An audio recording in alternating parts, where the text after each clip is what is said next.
Ravens, Steelers, winner takes the AFC North. Winner heads into the playoffs. Could it get any better than that? Who's got it better than us, ladies and gentlemen? At least the fact that you got a shot to get into the playoffs. That's the matchup we're talking about. Going to give you an early preview, injury report, analysis, all that stuff on today's show. Ravens actually open up as a 3.5-point favorite for Sunday Night Football in Acrisure Stadium. We've already previewed this game before because, of course, they played just a few weeks ago. And last time we did, the Ravens lost. We also got only 148 likes on that video. Let's get 300 likes on today's preview. Do not jinx it. We got to do better than last time we talked about these two teams. And that starts with you hitting that thumbs up button, liking today's video. Let's get started with the injury report. Just yesterday, the Pittsburgh Steelers played the Cleveland Browns. They had these 6 players inactive. Calvin Austin III, Kaleb Johnson, rookie running back out of Iowa, Brandin Echols, James Pierre, Isaac Seumalo, and, of course, T.J. Watt, a guy who we've already talked about on today's show. They're tied in. Darnell Washington will not be playing in Sunday's game against Baltimore because he broke his arm against the Cleveland Browns. A guy who we are going to keep monitored. Whether or not he's going to play, of course, is T.J. Watt. Most likely is going to be questionable. Mike Florio went on NBC last night and said that he does not have a good feeling T.J. Watt is going to be available to play in that game. Of course, things could change. That's just how we sit right now, Monday, 6 days before this thing kicks off.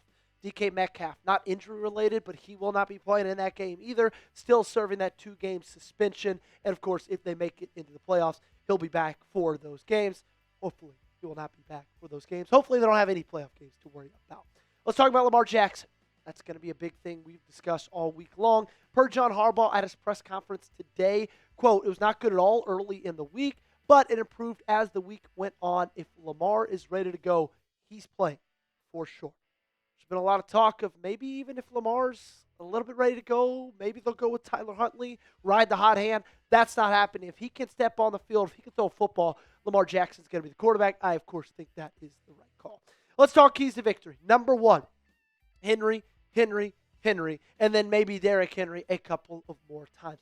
You saw it perfectly play it out this last Saturday night against the Green Bay Packers. If you want to win football games with an injured Lamar Jackson, with Snoop Huntley, hell, with me in there at quarterback, Derrick Henry is your way to do that. 36 carries against the Packers, 216 yards, season high, 4 rushing touchdowns, career high, 6 yards per carry. And it's just hilarious how he is very sneakily having himself a year where he's going to end up rushing for over 1,500 yards, over 16 or 17 touchdowns, have over 300 carries, and nobody's really talking about it. It's just like, yeah, there's Derrick Henry, a decade in the National Football League. He is still doing his thing. We've talked about it a lot recently.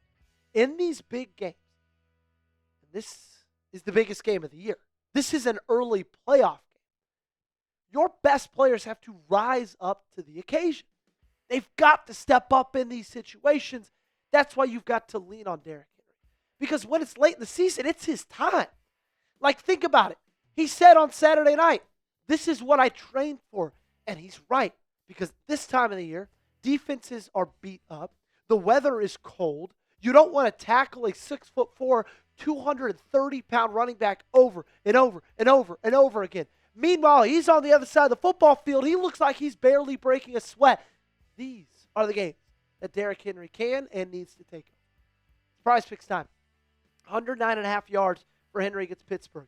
You let me know, more or less, down below in the comment section. We'll tell you more about PrizePicks in a second. I got a feeling he'll go more than that. Number 2, you got to be able to shut down the passing game. They're not going to have DK Metcalf, ladies and gentlemen.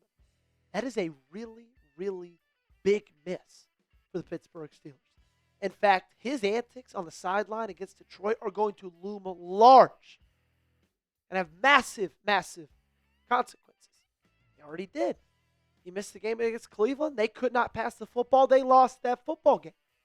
In fact, if you look at their top 3 wide receivers against the Cleveland Browns, it was Scotty Miller, Marquez Valdez-Scantling, and Adam Thielen. That's what they're working with in the wide receiver room with no DK Metcalf and with Calvin Austin not active. Make them throw the football and then shut it down. A part of this falls on the pass rush as well.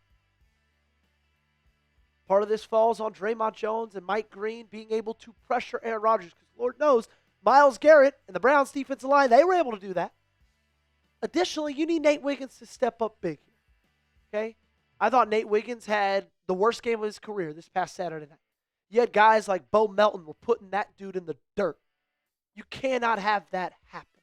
Bo Melton is the 6th best wide receiver on Green Bay's roster.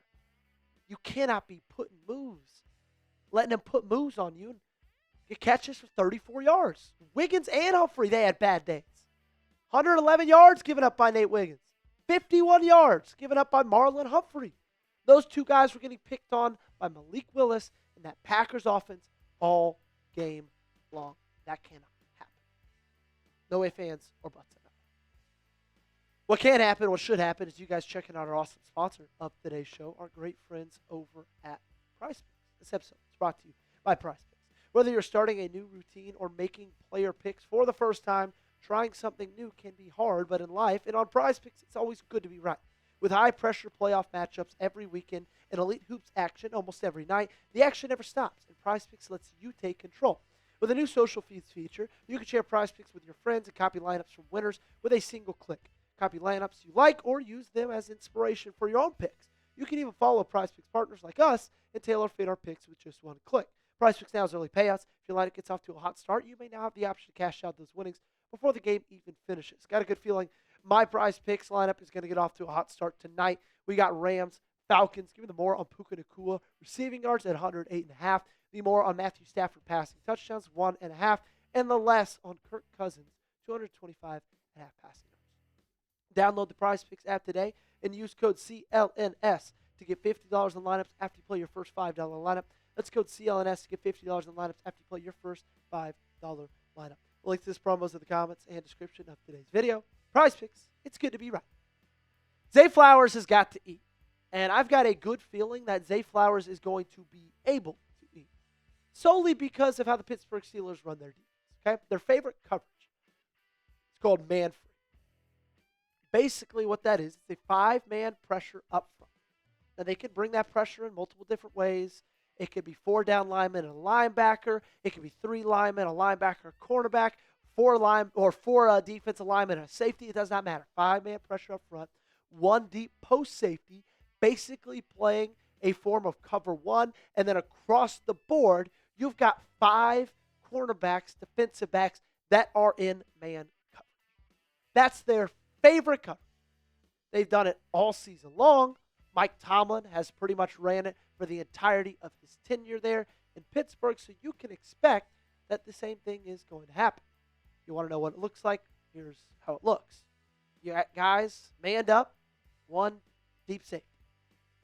Now, why I think it's so important for Zay Flowers is I don't know if there is a wide receiver that is as good as creating separation and then getting yards after the catch as Zay Flowers is.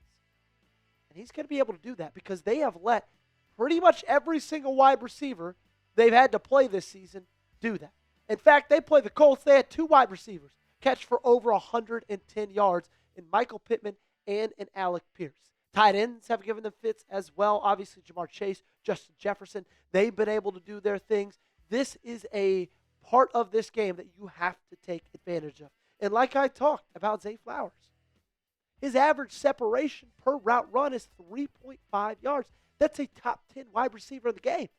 His yards per catch, not per reception, actually, per game. That's my bad. 26.4 yards after catch per game. That's also top 10. So if you combine that coverage with a wide receiver that's able to get open and then able to get those yards after the catch, that could be something very, very dangerous. Baltimore, very, very scary for the Pittsburgh Steelers. Right? Combination of those two things could be deadly. I expect it to be so. Zay Flowers has had an up and down season. Lots of highs, some lows as well. Expect this game to be a very, very big high for him. Who you got in these two teams? Baltimore, Pittsburgh. You let me know down below in the comment section. Give me a BAL, or if you're rolling with the Steelers for whatever reason, give me a PIT and then never come back to the channel again. Key to victory number 4. We have talked about the top three. Now we get to winning the turnover battle. This one is going to be key. It's going to be crucial because Baltimore has had an affinity for turning the football over, and the Pittsburgh Steelers have an affinity for getting takeaways. Like, if you look at these two teams compared to each other when it comes to turnovers, you can see the edge go to Pittsburgh, and it's really not even close. 22 giveaways for the Ravens compared to 15 for the Steelers. Only 20 takeaways for the Ravens compared to 26 for Pittsburgh. Differential for Baltimore, -2, and for the Steel Curtain, that's +11. So offensively, you've got to take care of the football. Whoever's in there, quarterback, whether it's Snoop, whether it's Lamar, hell, Derrick Henry running the football. You have to take care of it. And then on defense, you got to figure out a way to create turnovers every year, because those are going to be big, big turning points in this ball. And number 5, our final key to victory, as it always is, you got to be able to make the play late, man. You really do. I'm not stupid enough to believe that this isn't going to be a close ball game. I'm not stupid enough to believe that this one is not going to come down to the wire, because pretty much every single Ravens game has come down to the wire so far this year.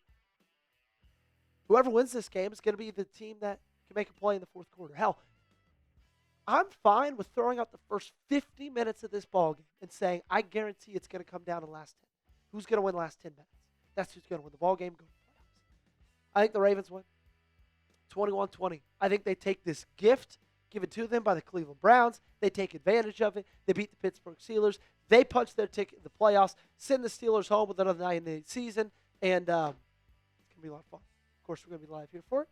Make sure you subscribe to all those notifications, and make sure you let me know down below. What's your score prediction? I just gave you mine. Tell me yours. Don't copy mine. It has to be something different. That's going to do it for today's show. Make sure you guys follow me on social media, Instagram, Twitter, daily videos right here on the Ravens.